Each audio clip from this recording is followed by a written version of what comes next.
ভাইয়া খানার কিছু নাই? আর রকি ভাই, সকালবেলা আপনি নাস্তা করলেন? আপনারা সকালে যে নাস্তা দিছেন সেই নাস্তা আর হোসাই নেই। 8 ডিম লেগে সাইড গে আপনারা ডিম দিছেন অজ্ঞা। আপনি সকালের নাস্তা 4টে ডিম খান? আইরকের কাজিন ন রকের কাজিনরা কি সব 4টে করে ডিম খায়?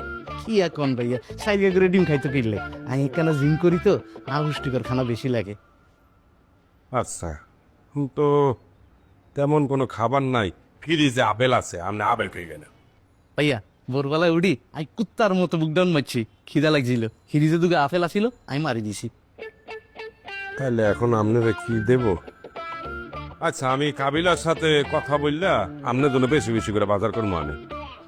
ভাইয়া অনকা খানার কিছু নাই? এখন তো খাবার তেমন কিছু নাই, তা কতক্ষণ পরে বুয়া আসবে, রান্না হইলে আপনি একবারে ভাত খাইয়ে নিয়েন। ভাইয়া তাহলে আর কাউকে আলু সিদ্ধ করে দেন না। খালি সেদ্ধ আলু খাইবেন? অনেক কিনতাম আপনারা যে খানা দেন সেখানে আর হোসাই নেই। আর বনে আরে ফোন দি জিগা তোরা ভালো মন্দ কি খাবায় আমি কি করতাম। আপনার রোকে আর কিছু বলতেই না, আমি দোকান থেকে আপনার জন্য পাউরুটি আর কলাই এনে দিতে আছি। ধন্যবাদ ভাইয়া। ভাইয়া দোকানে যেতে যাইবেনি আনলাই কলা সাইড গে আনিয়েন, আর হারুটি একখানা বড় সাইজ আনিয়েন, আর লগে দি 1 লিটারের একখানা লিকুইড দুধ আনিয়েন। গরম গরম লাগবে না আমি কাঁচা মারি দিও। নাস্তায় এত কিছু খাইবেন তো দুপুরে ভাত খাইবেন না? ভাইয়া নাস্তাও খাইম, দুপুরে করি ভাতও খাইম। আইরো কে আর কাজিন ন